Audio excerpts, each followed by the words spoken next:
Episode 8, Maine. Elspeth, the Witch of Kennebunk. Welcome to USA.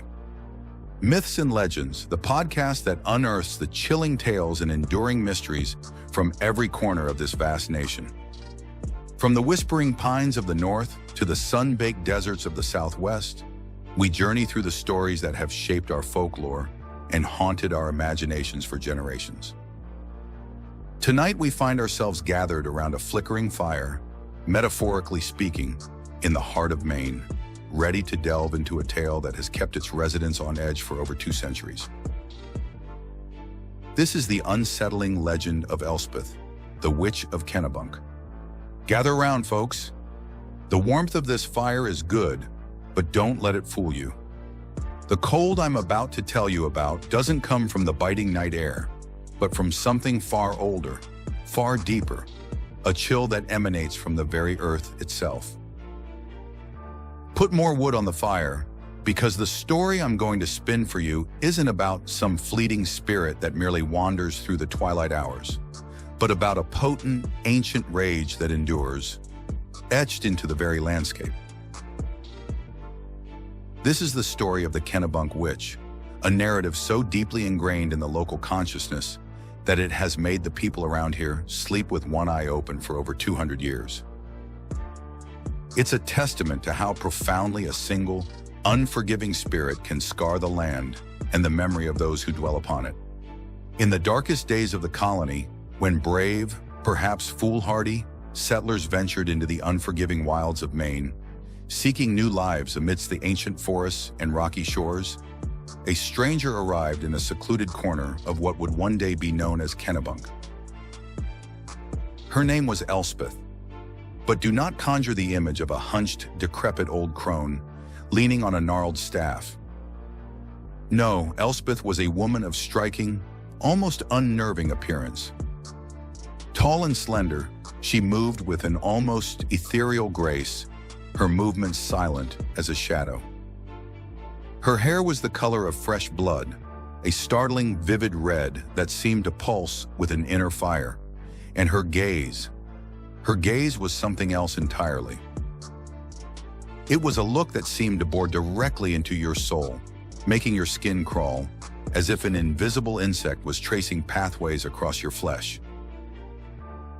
She lived alone, deep within a small, roughly built cabin nestled in the densest part of the ancient woods, far from the nascent settlement.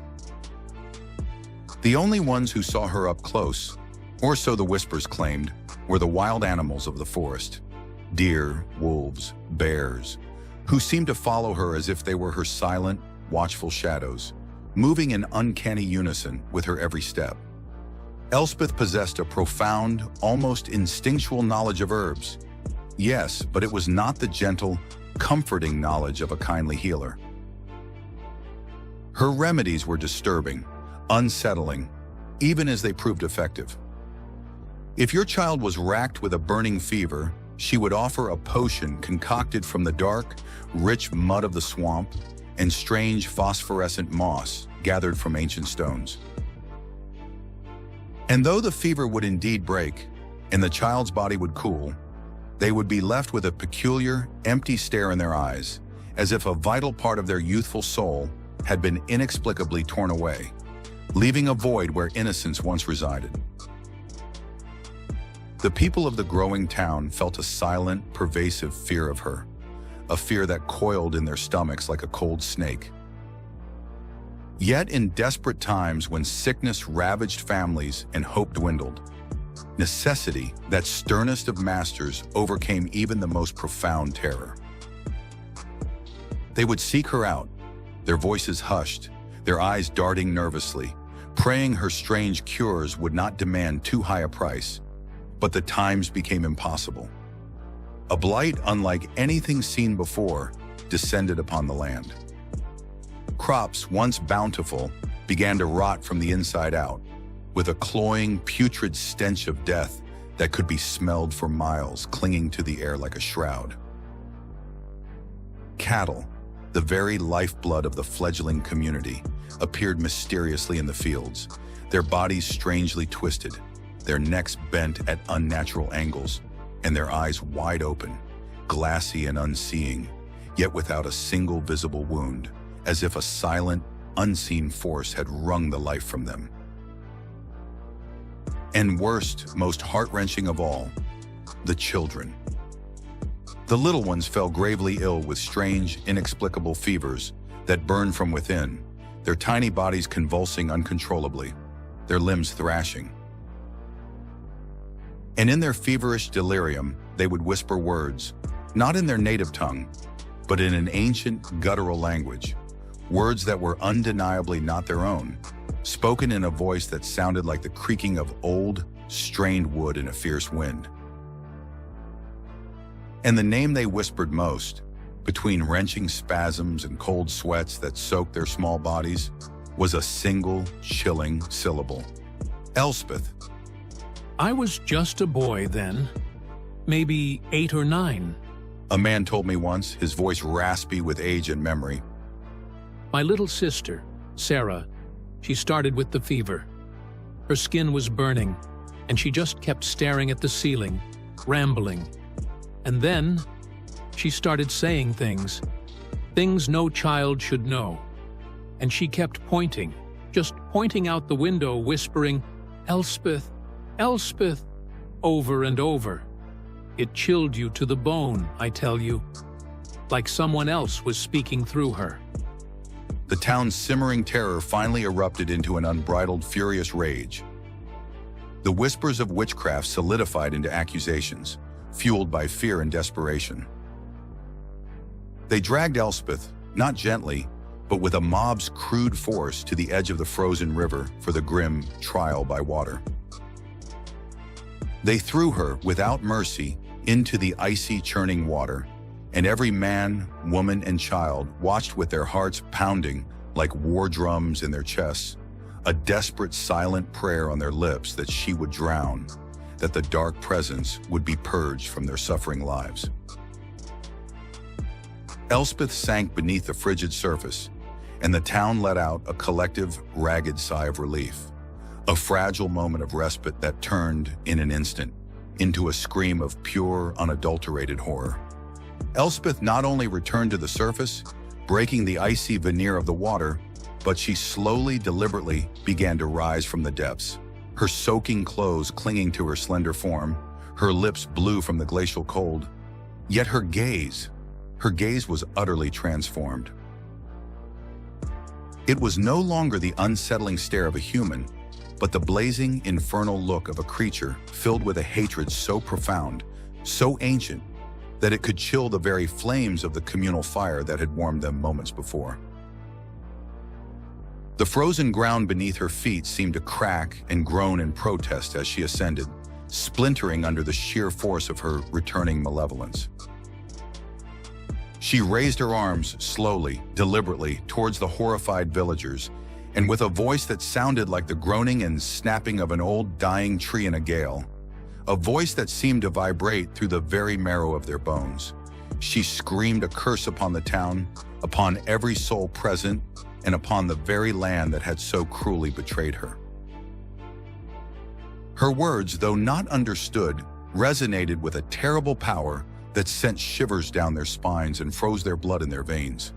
Before they, paralyzed by terror, could react or try to catch her, Elspeth, with an impossible speed, vanished into the dark, tangled depths of the woods, as if the very trees opened to swallow her. The townsfolk stood there, transfixed, their faces pale and drawn in the flickering light of the communal fire, the silence of the forest pressing in on them, heavier and more menacing than any sound. From that day forward, an oppressive shadow fell upon Kennebunk. The misfortunes that followed were not mere bad luck, but a relentless, malevolent campaign that seemed to emanate from the very earth itself. The winter snows fell heavier, burying homes and claiming lives with an unprecedented ferocity, their blizzards howling with an almost sentient malice. The spring thaws brought not renewal, but devastating floods that swept away homes and drowned livestock, leaving behind a trail of mud and despair.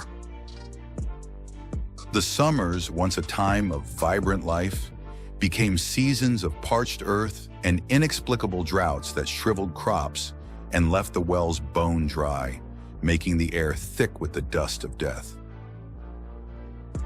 And the chilling whispers of children, uttering Elspeth's name in their feverish delirium, became a mournful, haunting chorus throughout the long, dark nights, a macabre lullaby that filled the parents with unspeakable dread.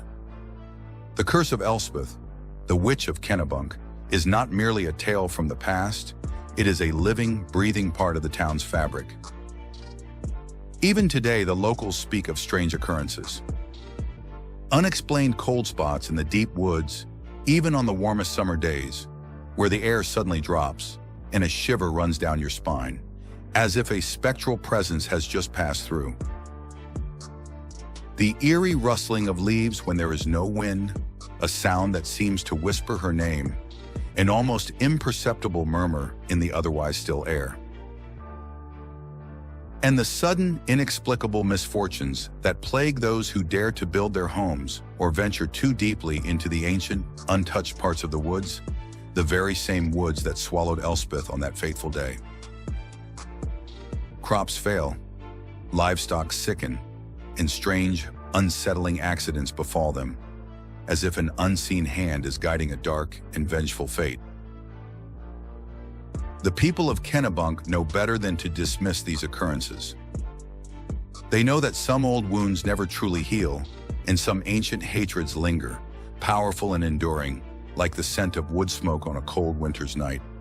I remember my grandfather telling me that his grandmother used to warn him never to go too deep into the woods past the old creek.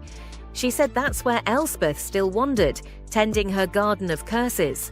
He swore he once saw a flicker of red in the deepest shadows, like a distant ember, and felt a cold so intense it burned. He ran all the way home and never went back there. So the next time you find yourself near the historic town of Kennebunk, Maine, perhaps enjoying its quaint charm and picturesque coastline, remember the tale of Elspeth. And if you feel an inexplicable chill, or see a fleeting shadow where there should be none, or hear a whisper on the wind that seems to carry a name not meant for human ears, perhaps you too will feel the lingering presence of the Witch of Kennebunk. For some legends, my friends, are more than just stories. They are warnings etched into the very soul of the land. Thank you for joining us on this journey into the shadowy corners of American folklore. Tomorrow we delve into another chilling tale from the state of Maine. Join us then for more USA Myths and Legends.